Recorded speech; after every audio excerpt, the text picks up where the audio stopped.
Welcome back to my vlog. Again, it's me, Giselle, and for today's vlog, mga tuta ninyo sa Dinagat Islands.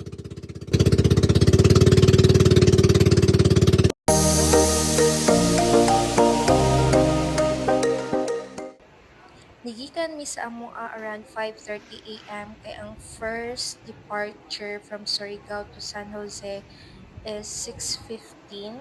So, ni-drive through sa mi kadjud sa Jollibee to buy some burgers. Yeah, fit check ginagmay. By 6:15, exactly an hour, naabot nami sa San Jose Port sa Dinagat Island. Look how beautiful Dinagat Island is. Ang ilang port is tinaw kayo ilahang tubig. But as of the moment, kay di din siya San Jose Port. This is Calix. So nisakay pa mi og tricycle padong San Jose since adto man among bangkero mag-abot. So picture lang sa mi. So nakasakay nami sa bangka and we're already here in San Jose Port. Nagmawi-mawi lang sa ako kay nagpagasolina pa si kuya sa iyahang bangka. Going back to Honolulu just to get that Maui Wowie, that Maui Wowie. Then nagsugod na og andar ang among pamboat. So inani ang now niya.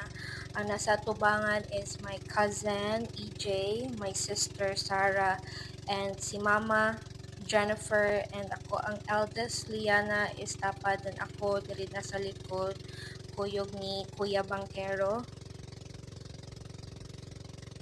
Ani nga time kay nindot pa jud kaayo magtan-aw kay daghan kay rock formation, nindot kaayo ang adlaw, dili uwan, dili init. Sakto lang jud siya nga pang tour jud siya nga adlaw.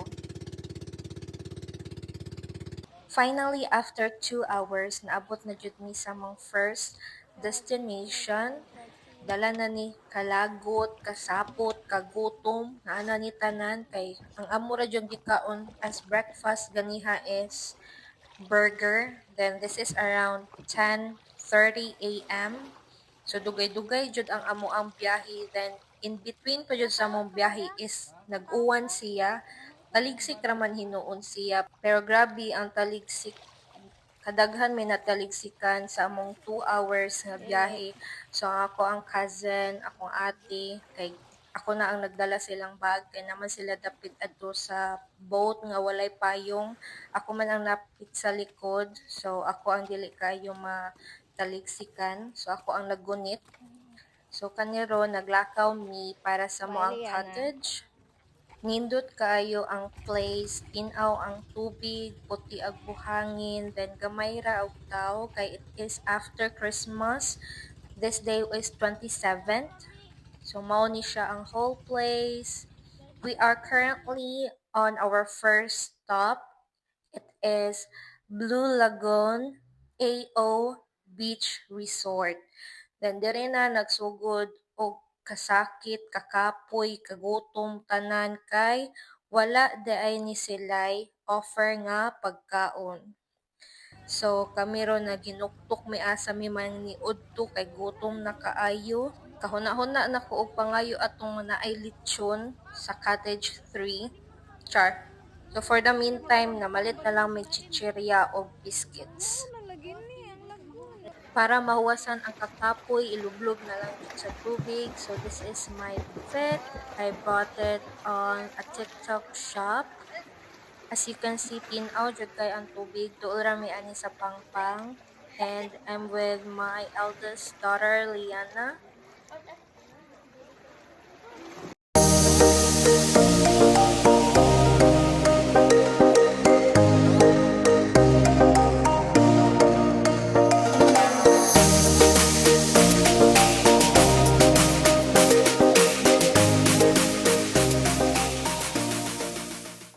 Mao ni sila akong kuyog, my cousin, EJ, akong ate, Sarah, my mama, Jennifer, and my eldest daughter, Liana Kate.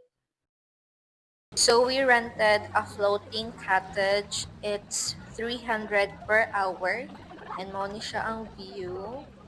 Narami dool sa pangpang. Naapod sila yung mountain view deck. nga makita nimo ang view jud sa Blue Lagoon. Pwede ka mag-picture-picture diri. So, mo to nag-aura sa mini Liana diri nag-picture. Ang pasaka og panaog sa mountain view deck kay buhis-buhay day siya. As you can see, ingana siya kabatuon. Pero laban ra basta naa lang pang IG stories. Char. Then picture-picture, mura jud wa gipanggutom oy. So wala may pagkaon sa Blue Lagoon, ni-transfer mi diri sa Gelmars. It is around 5 minutes away sa Blue Lagoon and ingon si Kuya Bangkero nara daw kaon diri. So we transferred here to eat our lunch. Smile smile pa yan siya. Sapot later. Pag-abot jud namo og Gelmars kay nagdilemma pa jud mi kung diri ba jud mi mangaon, but knowing our next stops is wala jud na maligyag pagkaon, so napugos mi nga diri. Here's the reason why dili ta mi ganahan diri mo kaon. First is bisag wala pa ka ni sulod ni angkat ra ka ngadto sa ilahang docking na nadayon entrance fee. Ningon na si Kuya Bangkero nga iya ming mga kaila, iyaming mga pag-umangkon, pero naa gihapon siya entrance fee. So ako gakong ati niadto sa ilahang store to check their menu kung sa ilahang pagkaon nga ma-offer. Then ang ilang ma-offer ra is baboy. So para madali mi kay para makakaon na pod mi kay nag-apas pod mi sa oras kay amo ang departure from port to Surigao is 3:45 p.m. So this is already 12 sa udto. And ang ilang ma-offer is baboy sinugba or pwede daw namo tungaon ang baboy sinugba then ipaluto namo og lain nga putahe. Ang ilang kilo sa baboy is 500 per kilo. Then magbayad pa ka sa luto. Nagpalit pud mi og bugas which is nasa siya fee if imo siya ipalungag. Daghan to siya og fee like kahoy, uli nga gamiton, lamas, tuyo, suka, anything nga ilang gamiton sa pagsugba sa baboy or sa paglungag kay i-charge sa imuha.